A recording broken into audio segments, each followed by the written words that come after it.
And today we find, as I mentioned earlier, that there is virulent propaganda about Islam. On the media we find that they are spreading misconceptions. But the more they're doing that, we find after 9/11, this has reached epidemic levels. Writings against Islam, misconceptions about Islam, the propaganda against Islam increased. But I believe in the verse of the Quran of Surah Imran, chapter number 3, verse number 54, where Allah says, "Makru wa makrallah wallahu khairul makirin." That they planned and plotted. Allah too planned. Allah is the best of planners.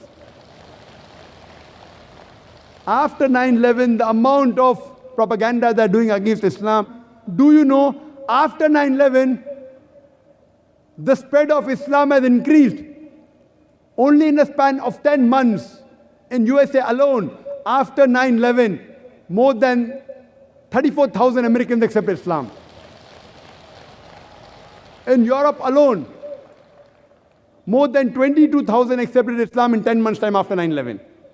And I go to Europe, I go to UK very often, I go to America, and I find that after 9/11, when I give talks, there are more Americans coming for my talk. There are more Europeans coming for my talk.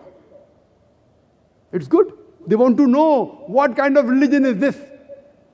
Some come to attack, some come to learn. We welcome both of them. We welcome both of them. I like people who attack with reasoning. I love them. And we know Hazrat Umar, may Allah be pleased with him, was one of the staunchest enemies of Islam. And the Prophet prayed for his Hidayah, he got Hidayah. Then he became one of the staunchest supporters of Islam.